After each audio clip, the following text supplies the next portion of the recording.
That's why I found a good man. If you don't want a divorce, just send me money. These were the final words she threw at me. It's a charity case for someone like me who is working so hard to be married to a boring middle-aged guy who's just working overseas. Besides, I've been dating the CEO's son a bit, and there's nothing you can complain about. I see. That guy is getting fired next month, though. I don't have time for this call, bye. I swallowed my words and immediately contacted the CEO back at the main office in New York as soon as the call ended. My name is John Smith, and I'm 50 years old. My wife, Sarah, who is 5 years younger, and our 20-year-old son, Michael, who is in college, make up our family of three. Sarah and I met at work, and she was quite the elite employee. Honestly, it was a significant blow when she left the company, and I thought she understood that and would continue working. So I was surprised when she said she would quit. After all, you said you wanted to have a child with me. The workplace is important, but a child with you is more important, so I can't let work keep me from making you lonely. It was such a delightful thing to hear. So, I had no problem with Sarah becoming a stay-at-home mom, and when she was struggling with pregnancy and childbirth, I managed both work and caring for her, as well as all the housework and childcare by myself. I'm so glad you're my husband, John. Honestly, everything is great now thanks to you. It's for my precious Sarah and Michael. It's only natural. When Michael was in the upper grades of elementary school, about 10 years after Sarah gave birth, I heard that many people experienced significant damage during this period and that it's easy to get sick, but Sarah remained healthy. This was undoubtedly due to good health management. Still, I was genuinely happy that she regularly praised my efforts. Of course, I didn't take her words at face value and understood that she was being considerate of me. But being appreciated felt good. Even after that, I dedicated myself to work, but I made every effort to create time for Sarah and Michael, striving to reduce her burdens at home and provide financially and physically. That's why I sincerely believe that our family of three was living harmoniously and happily. However, as Michael entered high school, Sarah's attitude gradually became more distant. I'm at an age where I didn't mind if she stopped saying, "Hi, honey," when I get home. But over time, I found no dinner when I returned home, had to make my own breakfast, and even wash the shirts I used for work. At first, I thought she was just tired and needed a little rest, so I didn't complain. But then Michael told me something shocking. Mom hasn't been washing my gym clothes or making breakfast lately. She says I'm old enough to do it myself, but it's tough to handle everything. I see. Well, it's true that it's tough, especially with exams coming up. But Mom has a point too. Maybe you could negotiate to reduce some of the chores. I'll talk with her too. Michael began to speak reluctantly, looking troubled. You say that, but lately Mom hasn't attended any of my parent-teacher meetings or career consultations. Instead, she goes out, gets drunk, and then tells me to do the laundry while I'm studying late into the night. I can't agree with that. It feels like I'm being used. As a stay-at-home mom, I expect her to do the minimum of household chores and take care of Michael as a guardian. Even though Michael is more self-reliant now, he still needs parental guidance. Moreover, what kind of parent would waste household money on personal desires and do nothing for their child? I'm grateful for her years of effort as a stay-at-home mom, but that's a different matter. What? You left me to raise a child alone for 17 years? I've handled everything from school activities to neighborhood relationships, right? As a side note, Sarah was terrible at dealing with neighbors due to her high pride. I managed most of the neighborhood interactions to ease her burden, but arguing wouldn't help, so I decided to listen to her. Besides, I have been working alone all this time, so don't complain if I play a little. I look younger than my age, right? Be grateful to have such a beautiful wife. I wouldn't complain about a little play, and it's fine if I'm the last priority. But Michael still needs a guardian. Could you reduce some of his chores and attend his school meetings? Hearing this, Sarah looked at me in disbelief and began to scold me. What? You have it easy with just work. I'm handling household chores, childcare, school events, neighborhood relationships, which are way more stressful and demanding than your job. Understand? Bang! Sarah slammed her hand on the desk, her voice growing louder. 17 years of this would tire anyone out. Michael is old enough to take care of himself. I'm struggling with menopause symptoms, and my health isn't great, so don't complain.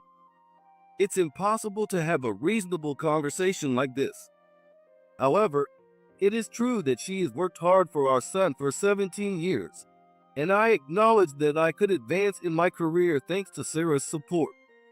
To reduce the burden of household chores, I bought a washer-dryer, installed a dishwasher, and set up smart home appliances. I also took promotion exams to earn more in less time. Michael passed his exams, got into his desired college, and now handles things around the house on his own. Sarah returned to work part-time at my old company and said, Michael is a college student now and can take care of himself. So there's no reason you can complain about me doing what I like, right? her outings increased, and she started coming home less often than when Michael was in high school. Despite my suspicions growing with her absence, I tried to push them away. She's my one and only wife. I can't doubt her. Maybe I made her feel lonely, so I'm partly to blame. But that doesn't justify her actions. I wanted to make time to have a serious conversation, but then I was assigned an overseas transfer. The new salary was better, enough to cover Michael's tuition, living expenses, and even some extra spending money. When it came to moving abroad, Michael said, Studying abroad wouldn't be bad, but I'm a bit worried about Mom, so I'll stay here for now. He showed interest in coming with me, but decided to stay in the US for Sarah's sake. Sarah, however, responded with, I just got back to work and finally have my own time, and now you want to move abroad? A trip is one thing, but a transfer is impossible. Her answer, not considering Michael's concern at all, left me exasperated. In this situation, I left them in the US and moved abroad.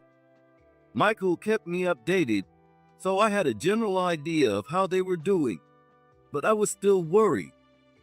Despite my worries, it seemed Sarah was enjoying her freedom.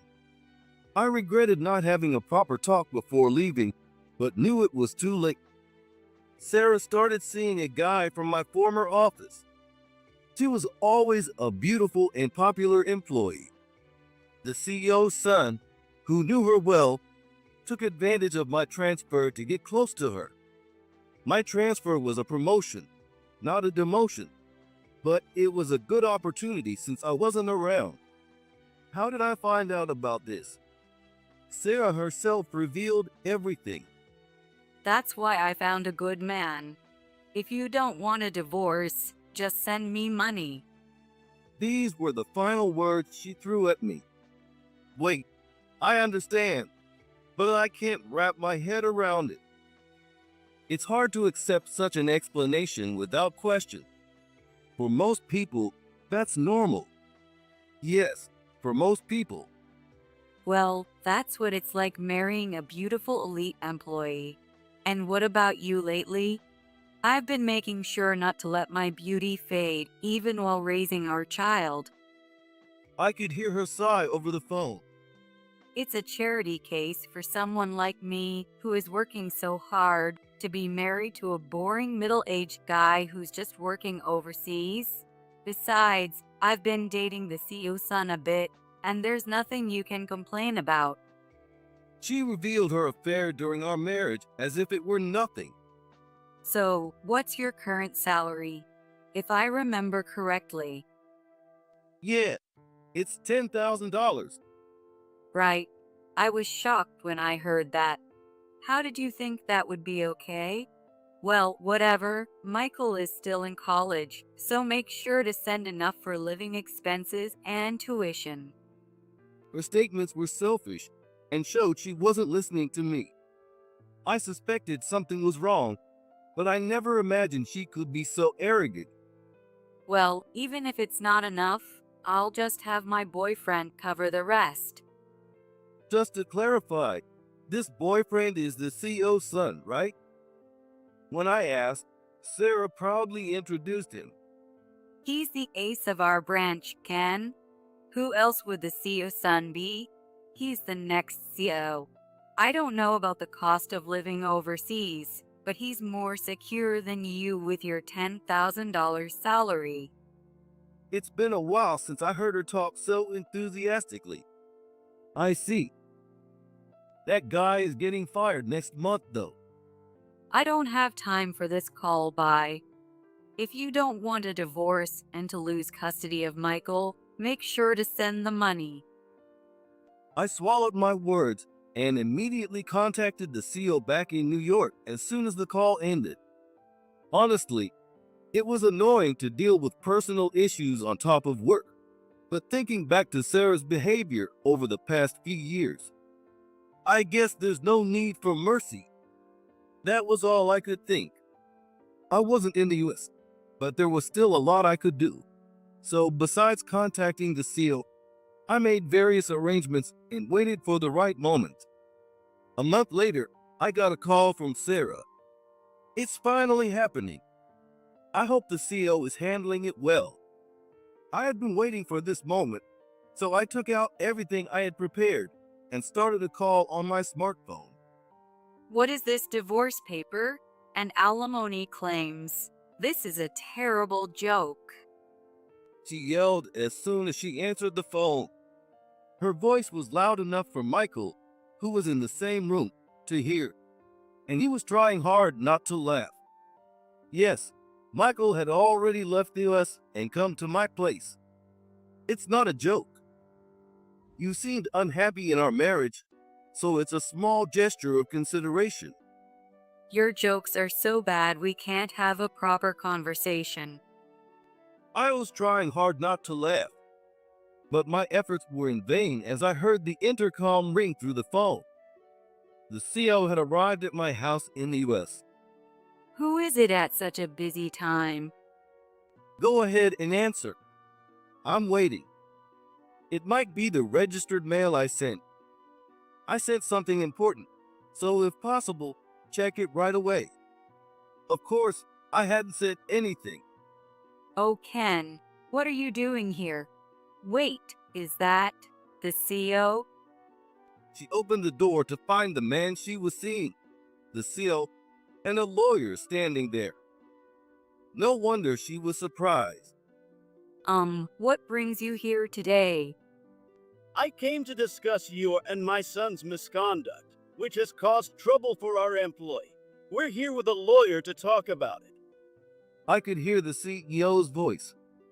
Even though he was speaking quietly, I could tell he was very angry, and it was amusing to hear Sarah's panic. I wondered if it was appropriate for my son to hear this, but since he had helped with the investigation, I put it on speaker for him.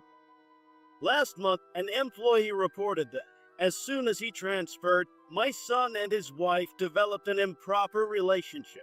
Such a person cannot be trusted with work.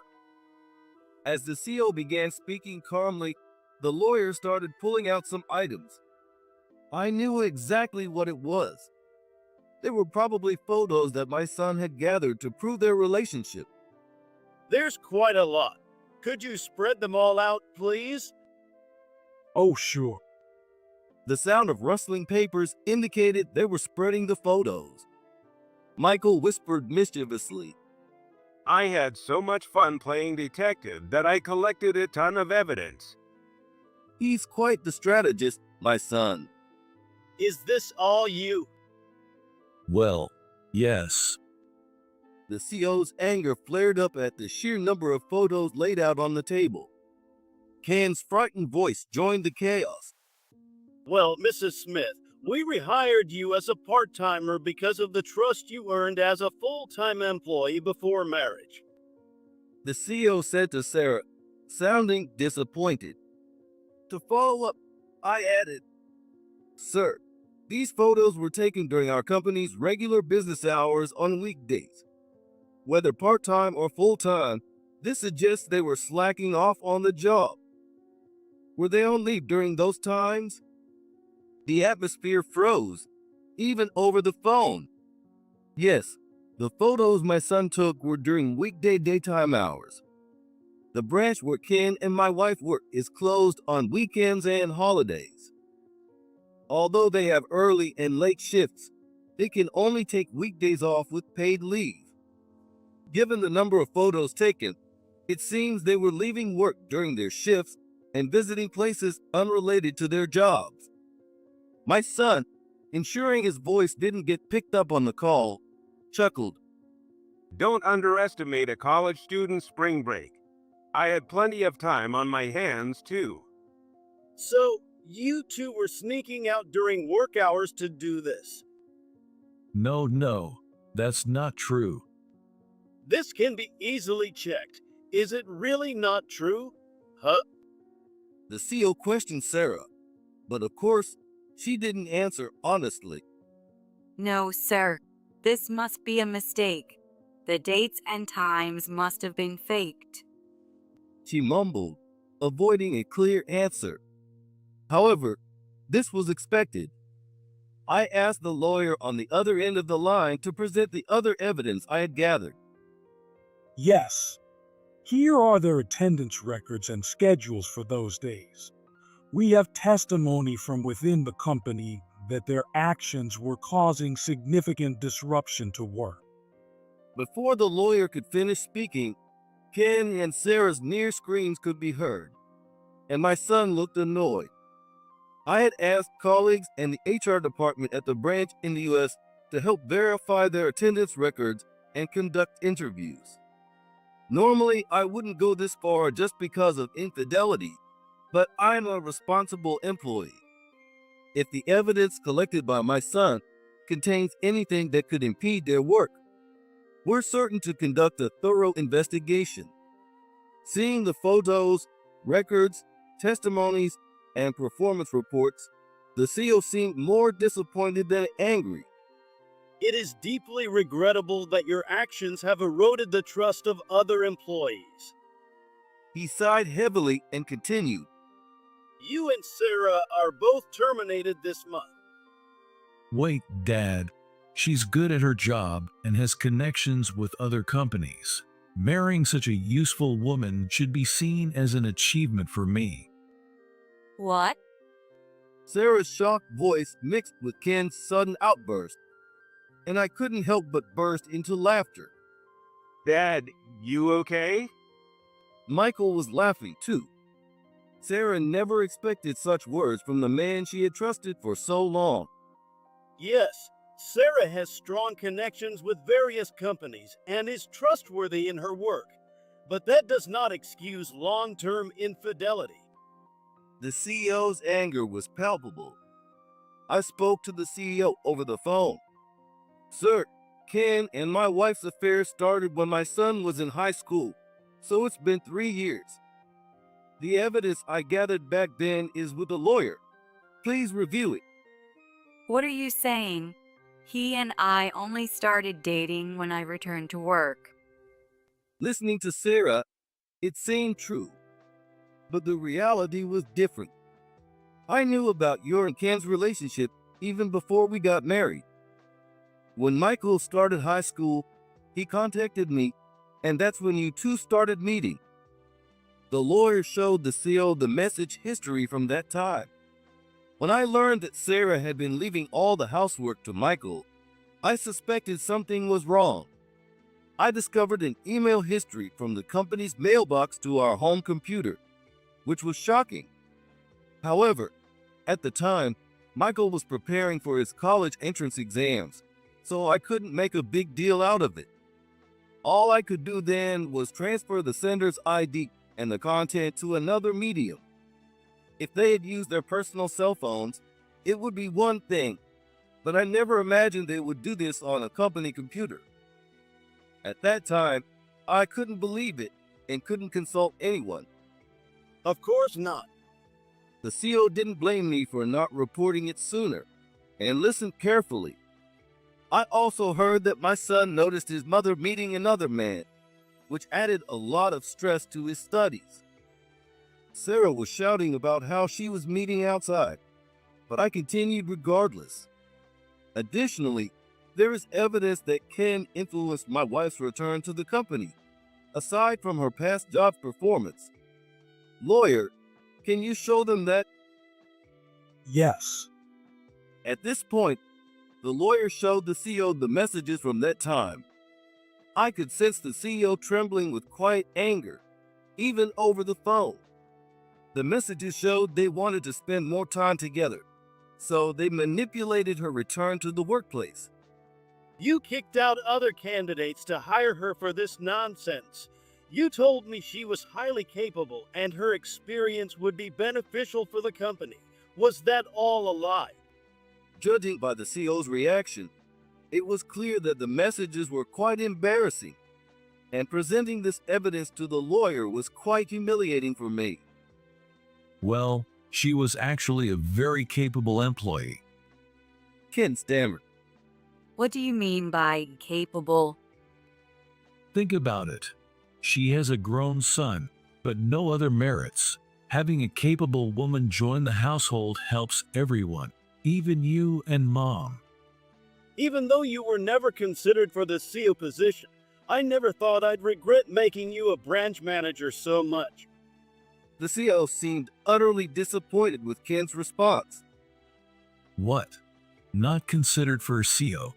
I'm your only son. Why? I'm the branch manager. Who could have imagined my former boss making such low excuses? However, another person was dismayed at the news that Ken wouldn't become CO. What do you mean he's not becoming CO? I only dated him because he promised to make me the CO's wife. Sir, you wouldn't do that to your own son, would you? Why would you think I'd simply fire someone destined to be the next CEO? It was a reasonable conclusion. My son had been laughing throughout this exchange. As long as my son wasn't hurt, I felt a bit relieved, and this situation seemed less worrisome. Sarah, realizing she couldn't sway the CO, turned to me on the phone. This is all your fault for being incompetent. How did you plan to raise a child on a $10,000 salary? $10,000? Oh, you mean $1 million? I'm now a little bit working overseas, so I thought I was providing well for you. 10,000, not in US dollars? When it's converted to US dollar, it's roughly equivalent to $1 million. However, when the overseas little VP transfer came up, I already knew about Sarah and Ken's relationship. I remember casually mentioning it on trash day. I expected her to be interested in the salary, but she completely ignored it. You always complained about not having enough money for yourself, and it was tough focusing on housework and childcare without a career, so I thought this promotion was the best I could do for you. Until I discovered their relationship, I had genuinely believed this. But looking at the records of your interactions and your behavior toward me in recent years, it seems you no longer had feelings for me and were serious about Ken. So I decided to step aside. For the first time, I was glad this conversation was over the phone. My voice sounded as sad as I could manage, but my face was beaming with a big smile. Seeing this, my son was also enjoying himself. Wait, please. I was wrong. You worked so hard, and I don't know why I did such terrible things. I'll sincerely apologize, so please forgive me. Sarah's apologetic words came through the phone, but they didn't sound heartfelt. She likely wanted to return to me because her boyfriend, whom she thought would become the CEO, was suddenly fired, and I had a higher income. However, I'm not that much of a pushover, and I have no intention of canceling the divorce. My decision to divorce stands. And by the way, I've already sold the house, so you need to move out immediately. I delivered this message in an unexpectedly cold tone, ignoring her apology. Sold. Wait, that was our home. How could you sell it without my permission? And what about Michael? Where is he supposed to live? You haven't considered us at all. Just as Sarah was ranting, Michael interrupted the call. I haven't been living in that house for quite some time, Mom. My room has been empty of all furniture and personal items for almost 2 months now. Did you really not notice? What? Michael, why are you there? Sarah suddenly realized her son was on the other end of the call, and she panicked. I came here on my own after learning about the divorce. Once I found out you were at fault, I decided to stay with Dad. You took advantage of Dad's absence to do whatever you wanted, so gathering evidence was really easy. While I collected the incriminating messages, Michael took all the photos. Despite their freedom, they left plenty of evidence proving their affair, and I couldn't have done it without him. Michael, you're my son, right? I raised you. Please convince your father to forgive me. I was just a little lonely. Sarah's pleas to Michael over the phone sounded pitiful. I'm your only mother. I raised you. You know I'm the better parent. Indeed, during his early years, Sarah played a significant role in Michael's healthy upbringing. Mom, I appreciate everything you did for me when I was younger, but Dad took care of all our finances. Sure, I'm grateful for your efforts, but you left me to be with another man and pushed all the household chores on me. I don't have many good memories of those times. Michael began to speak slowly. And as for being a parent, Dad was always there for me, listening to my concerns and helping with my future plans. You abandoned me for another man while Dad was away. There's no comparison. Sarah had no response, stammering. Well, The conversation trailed off. Initially, Michael felt he couldn't abandon the mother who raised him. However, after discovering her infidelity, he realized she had been unfaithful to both me and him, and he couldn't support her. Being abandoned by her son must have been a heavy blow, but I had to say one more thing to my soon-to-be ex-wife. Regarding the divorce and its causes, I've informed your father Sam and your mother Catherine. Also, since you were involved with someone who was supposed to be the next seal, we'll be thoroughly handling alimony and asset division. I didn't care that the man who claimed to be the next seal had just been fired. For future matters, the lawyer there will handle everything. Please contact me through the lawyer from now on. wait. I'm truly sorry for everything. Please, just don't go through with the divorce. Ignoring Sarah's cries over the phone, I ended the call. Given the years of continuous pain I endured, it felt anticlimactic to resolve everything with a short phone call.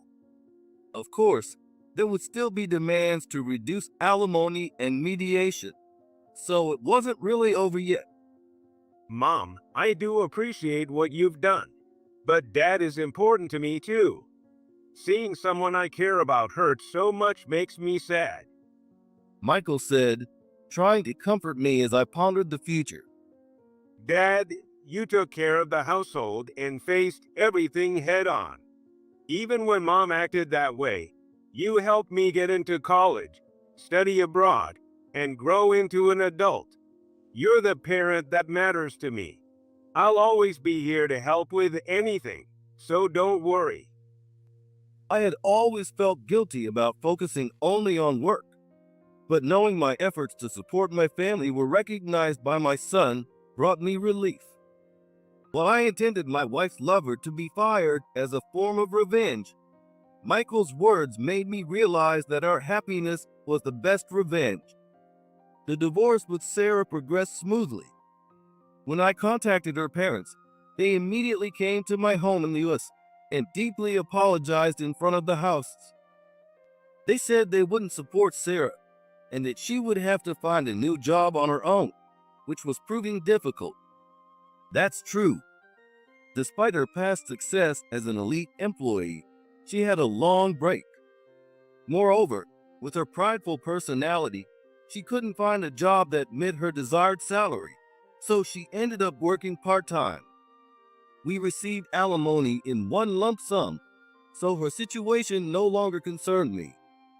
Ken, the CEO's son, was fired and later rehired as a regular employee at a small subsidiary manufacturing plant. You could have demanded more alimony. I'm sorry for the trouble my son caused. I don't know how to apologize enough. The CEO always apologized to me sincerely, and I knew he was a good man, so I didn't hold it against him. It wasn't your fault, sir. I received the alimony, so don't worry about it. I thought firing him was appropriate, but that wasn't enough. I sent him to a subsidiary that's practically a prison, so he won't cause trouble for a while. Apparently, the subsidiary he was sent to is quite strict.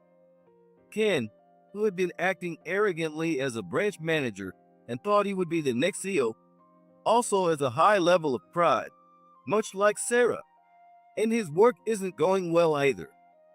Sarah and Ken were quite suited for each other, given their mutual disdain for others. Since then, Sarah and Ken have not seen each other. I'm glad you became our little VP. I look forward to working with you. Years later, my son graduated from college and now works in a field he loves. He hasn't been in contact with Sarah. If anything happens, Sam and Catherine will let me know, so I don't really know how she's doing. As for me, I continued my work as little VP, expanding the business and earning more than before. I considered remarrying, but my son often brought his girlfriend over, with whom he planned to marry. When I get married, let's live together, Dad. Since he said that, I started to think that I don't have to force myself to remarry. His girlfriend is a wonderful person. Seeing them happy together is enough for me. I used to think that Sarah's infidelity was my fault due to my workaholic nature. But spending more time with my son made me stop dwelling on that and focus on my work. Now, I believe that enjoying the rest of my life with my son and colleagues is all I need.